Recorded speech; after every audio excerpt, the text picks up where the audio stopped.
Welcome to Pharmacy in Focus, where I will be having pocket-sized conversations on current topics and interests relating to pharmacy and the wider health sector.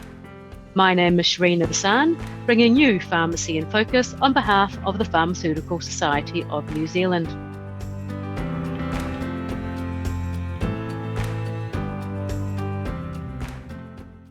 Hello and welcome to episode 8 of Pharmacy in Focus.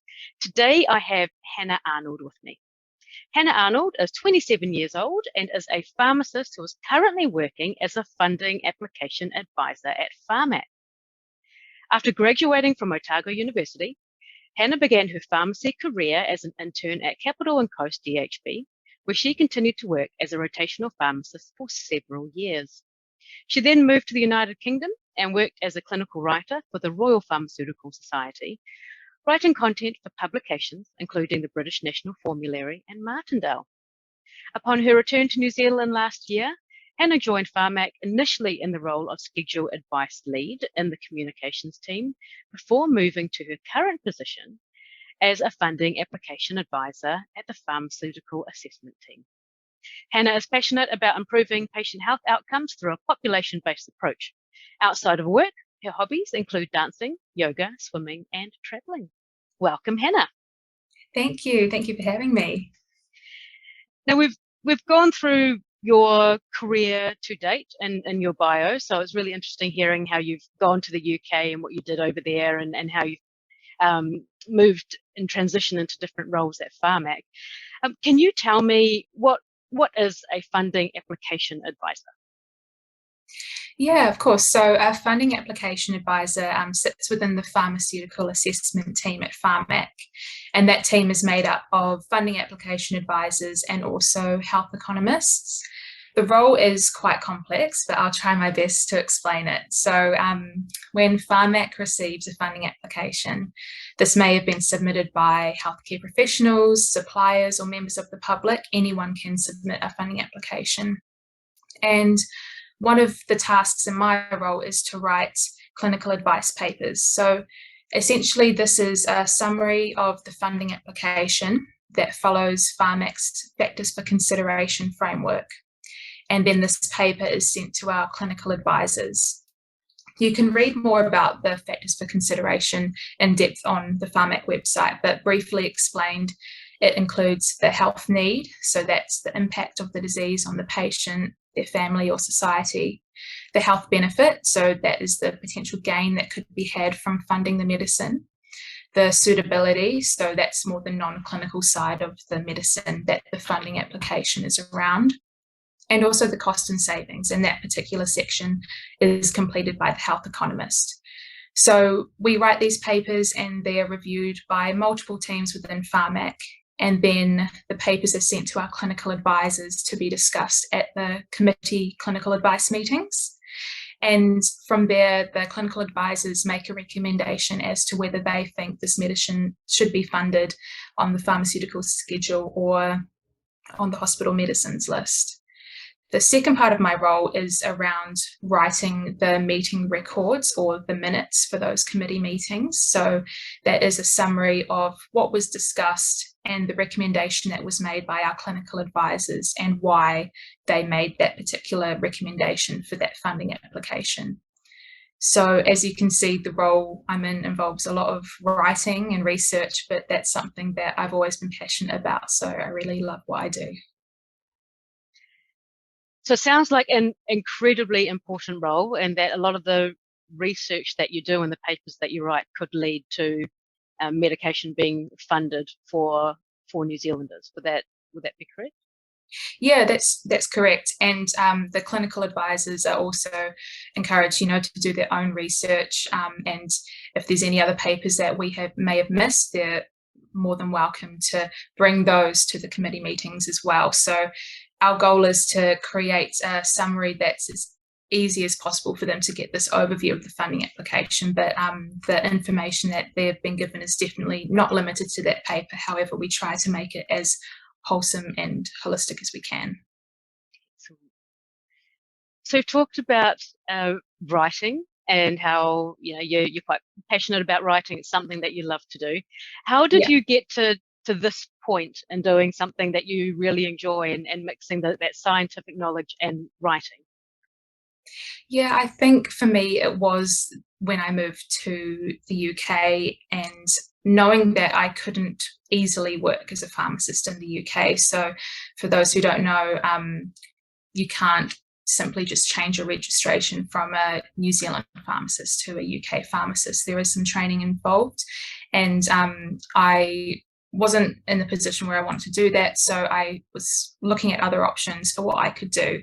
And I know that I've always loved writing, and that has been something I've been passionate about since I was at school. So I had heard about the clinical writing role at the Royal Pharmaceutical Society through friends that had also made the move to the UK. So I looked into that, and it wasn't long before I realised that this was the kind of role I wanted to be in, because I really do enjoy the writing and research side of things. I find it quite rewarding being able to write information and know that it goes out to such a huge variety of people, both healthcare professionals and patients, and really being able to impact healthcare on that population level. Excellent. So going to the UK, making that move really helped transition you into the type of role that you're in now. Yeah, absolutely. Yeah.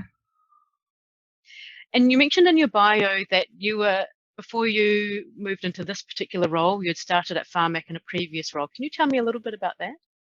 Yeah, so that role was the schedule advice lead, and I sat within the communications team. I was managing the pharmaceutical inquiries that Pharmac receives from anyone, really. It could be a member of the public, a healthcare professional, a supplier. And the inquiries I would receive were mainly revolved around the schedule and funding applications and supply issues. So it was a really good first role to give me exposure to all the different parts of Pharmac, all the teams and how the organisation runs. So that was a really good stepping stone into the business. And I really enjoyed my time there as well. Great. Now, what does a day at Pharmac look like for you?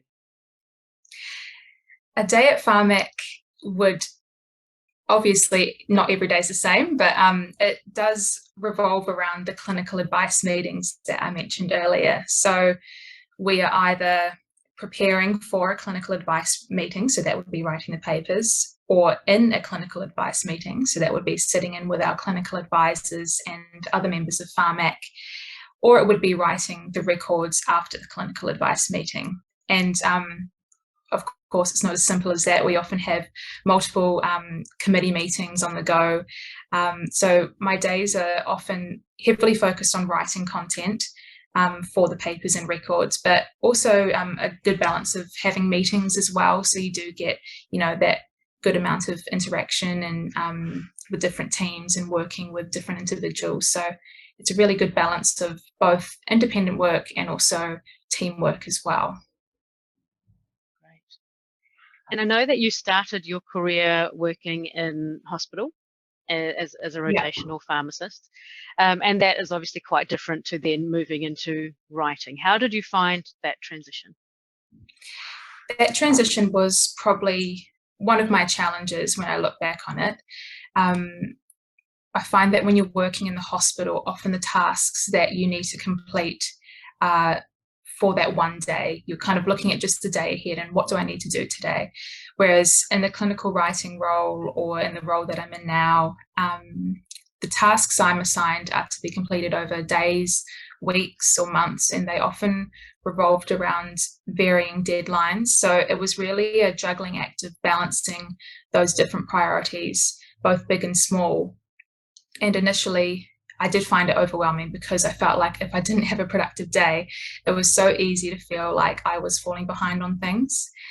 The good thing was that I've always been super lucky in that I've had supportive teams around me and supportive managers. So when making those adjustments, they would give me tips and tricks on how to prioritize tasks and organize my day. So that was super helpful.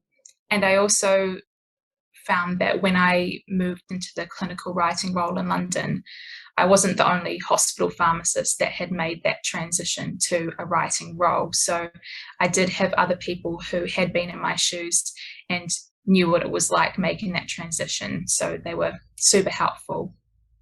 And although it definitely was initially a challenge, it's probably my preferred style of work.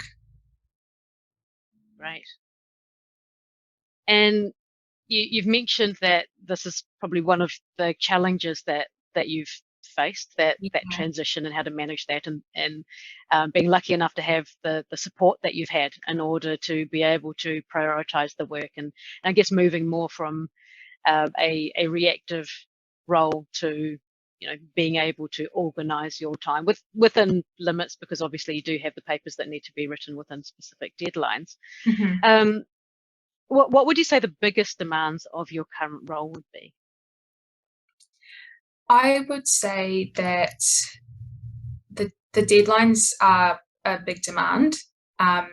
And also tying into that is the involvement that other people have in those deadlines. For example, the work that we write is reviewed by multiple different people. So making sure that you're communicating and coordinating your time and their time so we can meet those deadlines together. I think it would be much easier to meet a deadline if it was just you working on that. However, if you've got multiple people involved, it does get complicated. So I think being coordinated and organised, not only with your own time, but with other people's time, is probably a big demand. But again, having a supportive and understanding team always helps that situation. And it just comes down to the teamwork again. Having a good team will really get those results and help you meet those deadlines. And I do have a question that some people might be interested in. What was it like when you had to, I guess, submit your first clinical advice paper? It was very nerve-wracking. I think that I'm guilty of having a bit of self-doubt at times, and maybe questioning, oh, is this the right thing? Like, have I gone completely down the wrong track? And as I mentioned earlier, I did have a lot of support. So I had my colleagues, other funding application advisors at Pharmac review those papers for me before they were actually submitted and reviewed by other members of the team. And it does go through so many people before it actually is handed over to the committee members. So that was reassuring, knowing that I had their help and their advice along the way. So yeah, although it was daunting, I think I heavily relied on that feedback from other people, and that reassured me a lot throughout the process. Great learning experience then, and being able to have the support of the team to be able to go to, who are openly able to review what you've written and give you any feedback, and obviously you're keen to take that feedback on board as well. Absolutely. I'm very open to people just hacking through the work that I've written and deleting paragraphs if needed, because that's how I learn. I learn through feedback. So yeah, I find that super helpful. And what would you say is your biggest accomplishment in the 5 or so years that you've been registered? At the Royal Pharmaceutical Society, working as a clinical writer, I was involved in lots of really interesting pieces of work that were all unique and special in their own ways. But one that I was most proud of would be writing the COVID-19 vaccine monograph.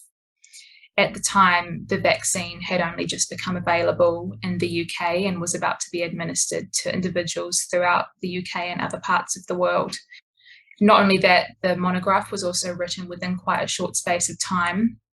So the pressure was high, and we had a good team working together to produce that piece of work.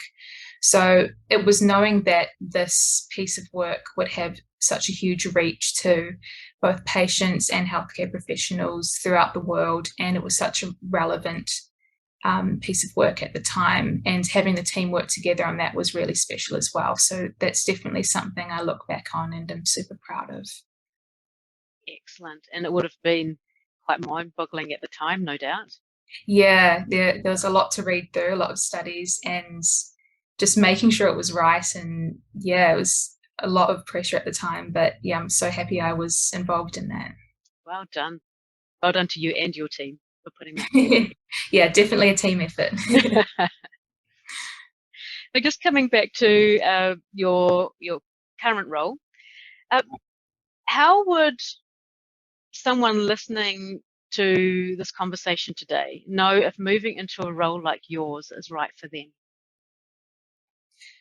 I think you'd have to have a think about what you value in a career. So in my role, I don't have any patient contact. So that's something that a pharmacist may need to consider and think, is that something that's important to me? As I've mentioned before, deadlines are important in this role. So is that the style of work that you enjoy, the more being organized rather than like the reactive work, which you mentioned earlier, Sharina? If you like to write, then this role could be perfect for you. And when you're writing, you need to remember that you will have a lot of people reviewing your work as well. So having a thick skin when it comes to people giving you feedback on the work that you've written and potentially changing things as well. I think overall, if you're interested in this particular role, I would be more than happy to have people reach out and ask me questions, and definitely reach out to the Pharmac HR department if you wanted to as well, because everyone is so willing to help, and it's really important to be proactive when it comes to your career. Excellent. Well, there you go, everyone. You've got someone at Pharmac to talk to now. Absolutely. More than happy to. Contact Hannah. Yeah. Now, if you could go back to when you first registered as a pharmacist and give yourself one piece of advice, what would that be? My advice would be, don't doubt yourself. I mentioned earlier that I have moments of self-doubt, and I think particularly when you've graduated and you're leaving university, it can be very intimidating starting your internship. For me, my internship was my first proper full-time job, the beginning of my career journey, and I was working with a lot of people that I didn't know. And it can be so overwhelming knowing that you've got so much to learn as well. However, I think that as an intern, you can underestimate how much you already do know and the skills that you do have. And just remembering that your internship is a year of growth.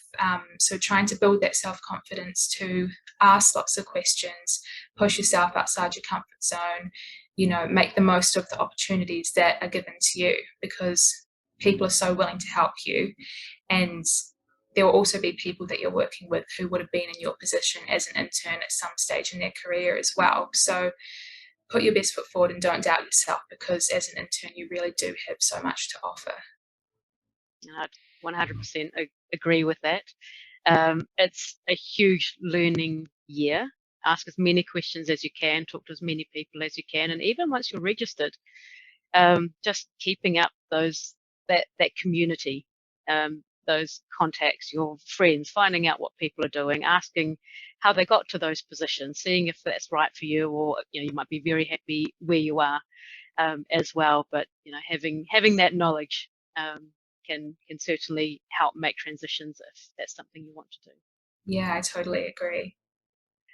Now, I just want to end on a slightly more personal question. You said in your bio that some of your hobbies include dancing, yoga, swimming, and traveling. What kind of dancing do you like to do?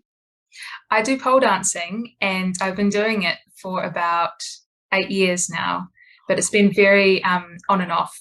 Obviously, when I was traveling, it wasn't as easy to just pop into a pole studio, but yeah, I've done a few performances and competitions, so Wow. it's something that I love to do, and I've met so many cool people through it. So yeah. And you have to be incredibly strong. Yeah, I'm still working on that side of things. Not quite strong enough yet, but we'll get there. Excellent. Well, thank you so much for your time today, Hannah. I think you've given our listeners a great insight into Pharmac, the different types of roles that are available for pharmacists. You've put your name out there for people to contact you in case this is something that they are considering moving into in the future as well. So thank you so much for your time, and we look forward to chatting with you again soon. Thank you, Sharina.